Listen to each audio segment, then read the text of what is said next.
Hi, myself Lokesh Jiswani from Team 5. I'm going to present on the topic Urban Mobility Data Management System with my group mates Veena, Vikrant, Shinshan, and Zikan. Next. So here are the table of contents of our presentation, objectives, which outlines the objectives of our present project or initiative. Architectural diagram will provide an overview of architectural diagram of the project, highlighting key components, frameworks, or the technologies used. In the ER diagram, we present the entity relationship diagram that illustrates the relation between different entities in our system and how they interact.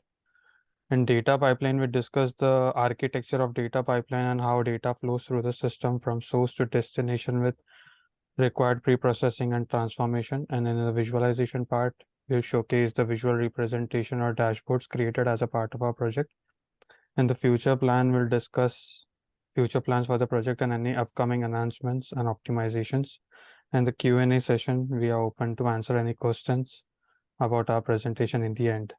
The objectives: to determine the peak and off-peak times by analyzing the number of passengers in the taxi, contrasting trip frequencies linked to different payment methods to gain insights into payment preferences, to evaluate the weekly or monthly distribution of passengers over the time, evaluate driver performance using the range of metrics to ensure service quality, and to monitor processing of payments and uphold a record of transaction, to identify maximum and minimum trip distances using various locations, and to identify most and least congested areas for taxi pickup and drop off locations. Next. The data dictionary for our project. Here are a few key columns, that is service provider is the various taxi services to provide convenience for navigating via busy NYC streets. Trip ID is the unique identifier for each trip or journey. Pickup date is the date and time of passenger pickup, marking the trip's starting point. Drop-off date is the date and time of passenger dropping off, signifying the trip completion. Passenger count indicates the number of passengers on a trip. Trip distance will represent the covered distance for fare calculation and analysis. Payment type will specify the method of trip payment. Additional trip is the amount from the passenger to the service provider. Fare amount is the total cost incurred by the passenger to the trip. MTA tax is the tax provided to the metropolitan body for taxis from the taxis. Next. In the architectural diagram, we begin with a dataset in Parquet format, signifying an initial structured data source. This dataset undergoes processing into CSV format, a common format for data manipulation. The processed data then flows into Mage AI, an AI platform which likely performs advanced analytics and other data-driven processes to enhance the dataset. Following the Mage AI processing, the data is moved to blob storage, a scalable object storage solution in Azure. This serves as a centralized and scalable repository for processed data. The next step involves Azure Data Factory, which helps in data movement and transformation processes. Azure Data Factory is responsible for efficiently moving data between various stages of the pipeline. Once the data is in the Azure Data Factory, the transformations are carried out, indicating that the data set is refined, prepared for the subsequent stages. After the transformation step, the data is validated in Azure SQL, ensuring data quality and adherence to predefined standards. Finally, the validated data is moved to visualization platforms, namely Power BI and Tableau. These platforms facilitate the creation of meaningful visualizations. In the entity relationship diagram, here I'll be explaining it. The diagram is split into three sections: graph data model, relational data model, and document data model. The graph data model has two nodes. Pickup and drop-off locations are the nodes with the line connecting them representing edges, that is taxi rides, and location details of the trip. The relational model section has trip record table consisting of various trip dimensions like license, date, time, and rate code connecting via various foreign key elements. The document data model section consists of payment and transaction fields related to details of specific trips. Over to Vikrant, who will further explain the data processing and data pipelines further. So we have transferred our data set source from GitHub for integration into Mage AI, an open source data pipeline tool.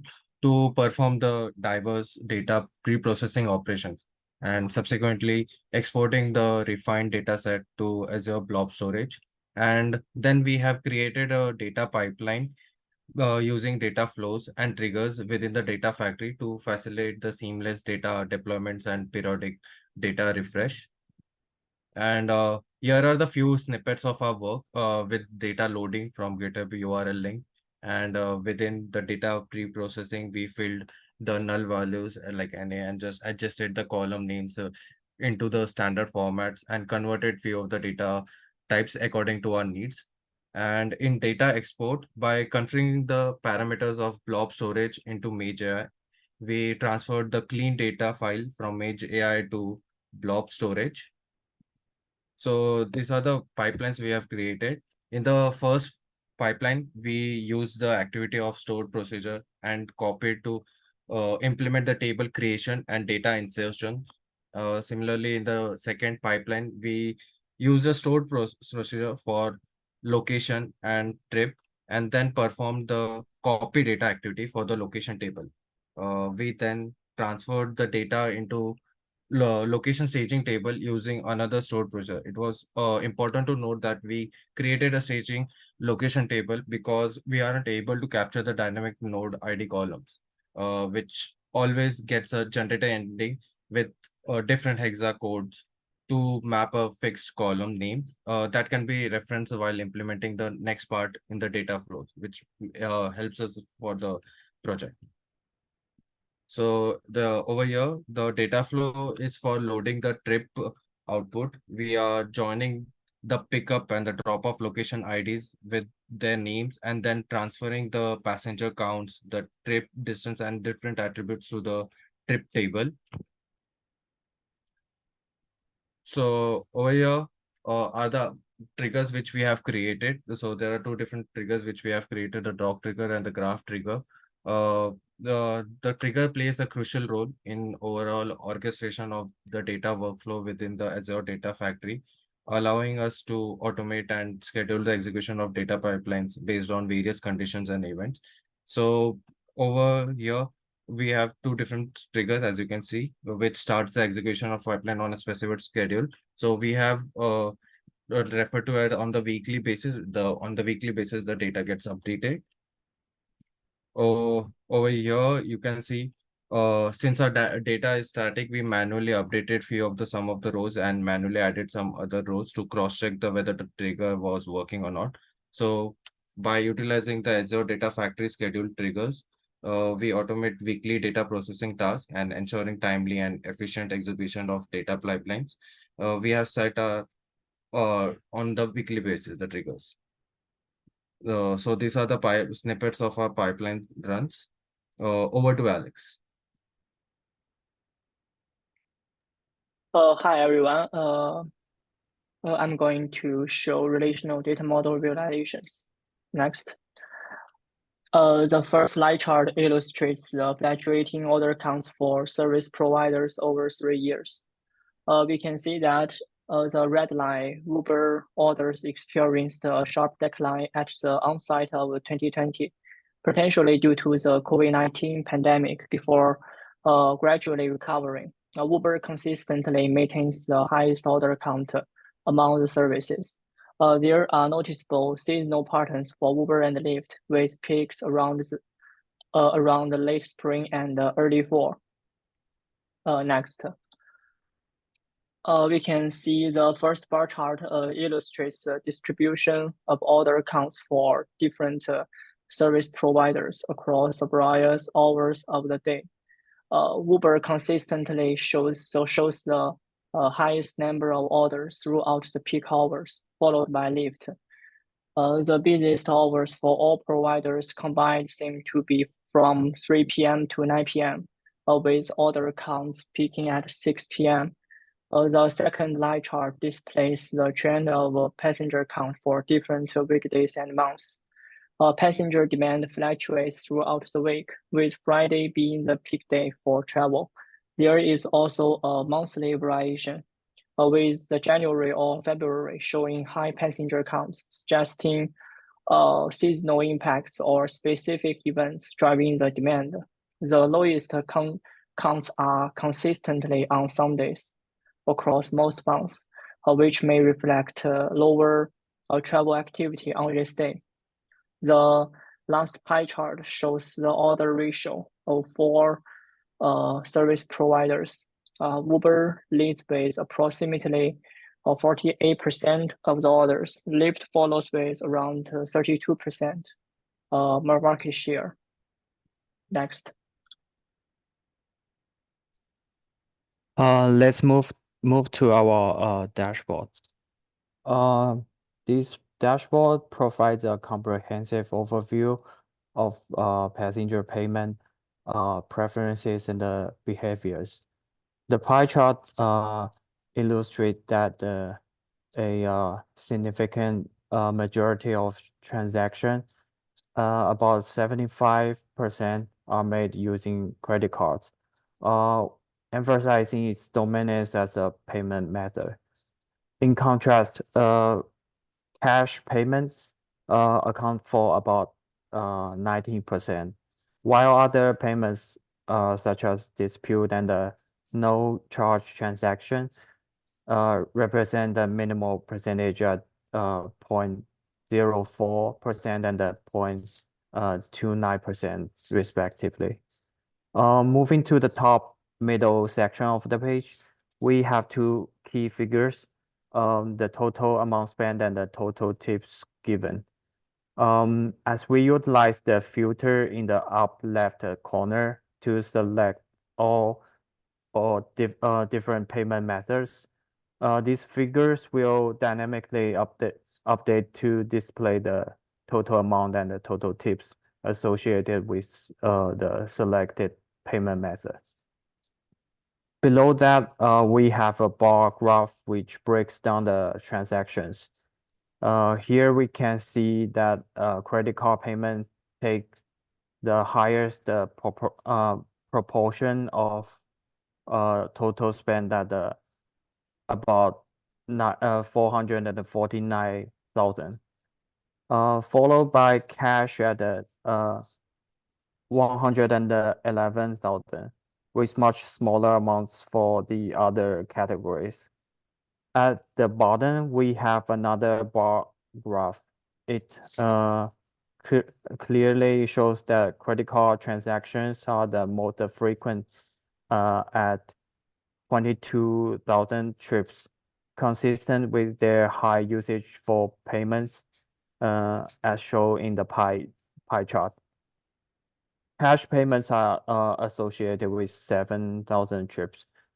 Our data indicates that credit cards are the preferred payment method for passengers in terms of frequency and monetary value.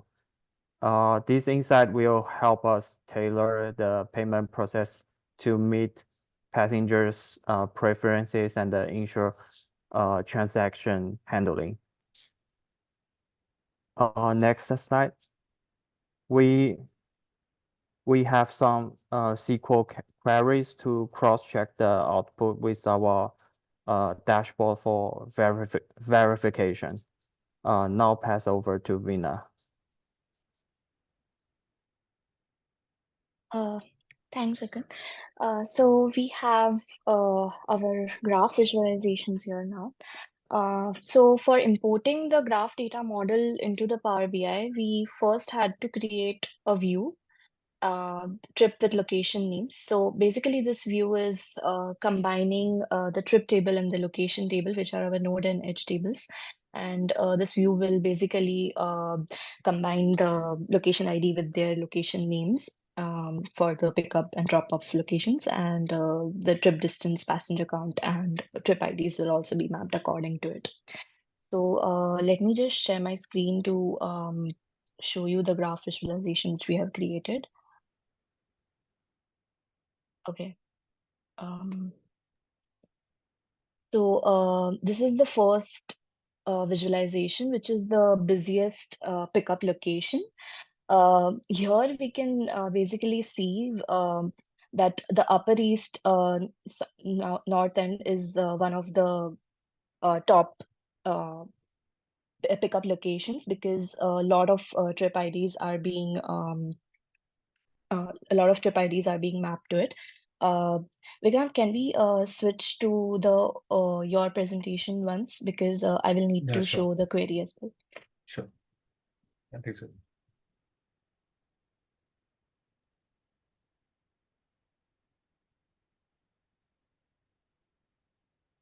Yeah.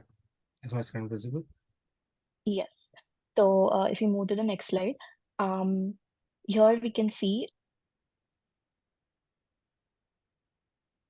we have tried to verify our graph visualization using a query to understand which is the busiest pickup location. So it's the Upper East Side South, and here we can click on one of the particular trips to understand the start location over here. So we use the force-directed graph visual in Power BI for this, and we kept the source node as our pickup location name and the target node as our drop-off location name, and the edge is the number of trips, count of the trip IDs. Next slide, please. So then similarly, we tried to understand what is the busiest drop-off location. So we understood that it is the Upper East Side North. So here we can again look at one of the example that is start location from Soho and then location is Upper East Side North over here. And basically all the trips occurring from places to this location is being displayed here along with the number of trips. Next slide, please. So then we try to understand what is the maximum trip distance between any two particular locations in NYC. So we try to map uh, our pickup and drop off locations and try to put a filter wherein we are trying to find the top trip distance. So here we've understood that it's between Two Bridge, Seward Park, and Bensonhurst West. So we also verified it using a SQL query, which is the highest trip distance between these two places within NYC. Next slide, please. Also, we understand that the minimum trip distance can be 0 or extremely negligible for when a trip is occurring within the same place, or if the ride is cancelled and the pickup and drop off location is the same. So here we are trying to put some examples here because to display all the rides, it becomes a little chaotic. So I'm trying to display some location, and the trip distance here is 0, and there's a slicer which will be mapping the start location and the end location over here. It's important to note that we also used image for our nodes over here to make the visualization better. Next slide, please. Then we have a use case. So we try to understand what is the passenger dynamics between some major NYC landmarks to the JFK airport. So we try to map how many passengers travel from their um, uh, locations to the JFK airport over here. And this is the query for it where we try to verify it. And this is the graph we try to visualize for that purpose. Next slide, please. So for future plans, we are aiming to implement some real-time data processing so that we can provide some instantaneous insights into the current traffic patterns or payment processing or driver performance. We are also aiming to integrate some user feedback to enhance our driver performance evaluation. We also want to implement some triggers which will handle the CRUD operations and automate the pre-processing part of our project. And also we aim to achieve some better visualizations in the Neo4j tool to understand the traffic patterns. Yeah, next slide, please. Thank you so much. Please, the floor is open for any questions.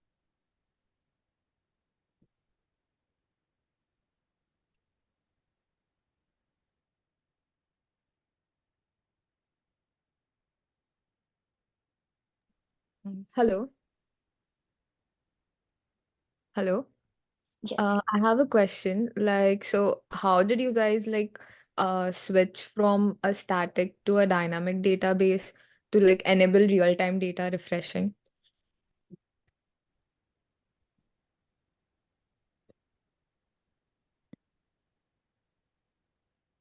We can transition to a dynamic database by integrating an API that supports continuous data synchronization, and also utilizing a cloud-based database service with API capability will allow for seamless updates. And to ensure the data remains current, we can set up a regular polling mechanism and also build an ETL system to process and feed fresh data into our dynamic database. I think this approach will help us help our data management and provide live updates for the dashboards as well. Okay, yeah, understood. Thank you.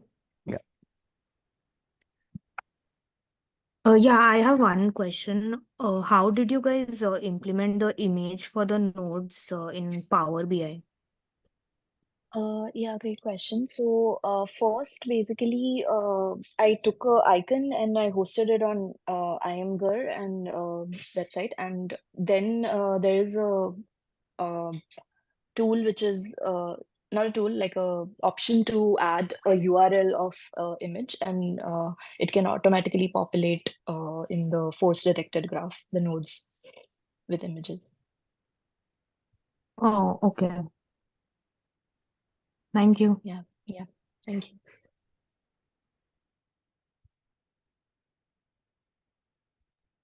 Any other questions? Great work. Yeah, great work and the presentation from Team 5. Your work and the presentation was very detailed, very complete. That's great. And I have two questions. Number one, I saw it's very interesting that you used Mesh AI on your project. Could you tell us what made you select Mesh AI for your project, and then tell us a little bit more about Mesh AI? The second question is, you alluded that you could use Neo4j for better graph data visualization. Could you also elaborate on that?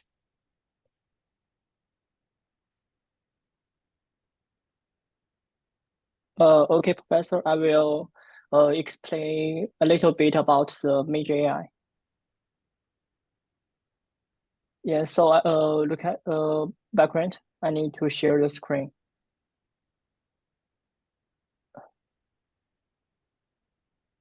I need to share my screen. You can. Yeah. Give me Yeah. a minute. I'm done. You can share your screen. Go ahead, Alex.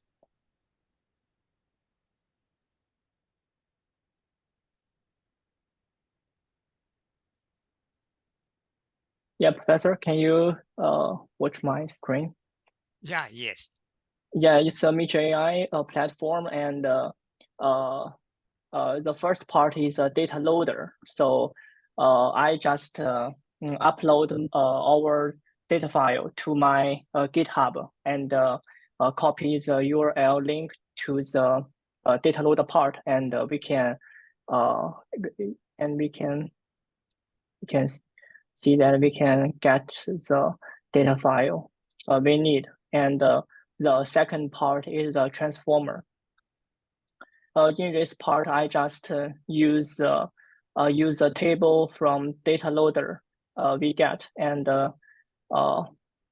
do some data processing, like job columns, fill NA, and rename columns, rename column names into standard. And in the end, I export two table, two data file we will use in blob storage into dictionary. Yeah. And the second part is data exporter. In this part, I use data blob storage, and it's simple. It can be simply chosen like there has the menu. We can select data loader, transformer, and the data exporter. And for data exporter, we can select Python, and we can select the Azure blob storage. And this page will be automatically created. And we just need to configure a file like this file, and we can switch to yes. And I configure some parameters of our Azure blob storage parameters like Azure client ID, Azure client secret, and storage account name. Yeah. So does this tool use some statistical data or something similar to that to do a data standardization or cleansing? Yes. Do you need to configure anything for that, or is it just built in? Just configure this file. Just find these four parameters of our Azure account and add parameters in this file. Okay. We can transfer the data between Media and blob storage. And how did your team come across this tool? It's not a very common popular tool. How did you come across it? Just ask for ChatGPT. Give my some yes. Very, very interesting. Okay, very, very interesting. Thank you. Okay. Welcome. And then I think Vina? my second question was about that Neo4j.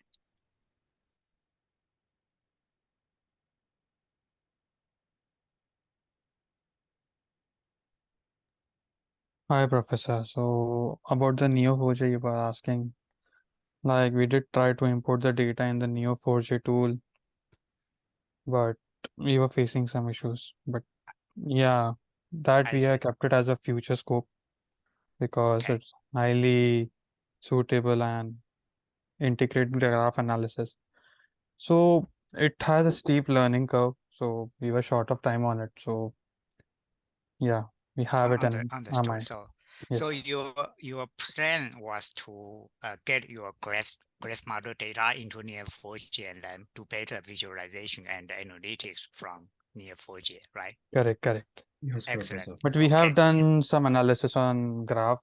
Veena showed us and the Power BI stuff. We are not skipped the graph visualizations as such entirely, but we have kept Neo4j for later purpose, like future scope of the project. Understood. Yeah, great. Yeah, generally speaking, great work, great presentation. Thank you, Team 5, and thank you for the questions. Thank you. Sure, of course.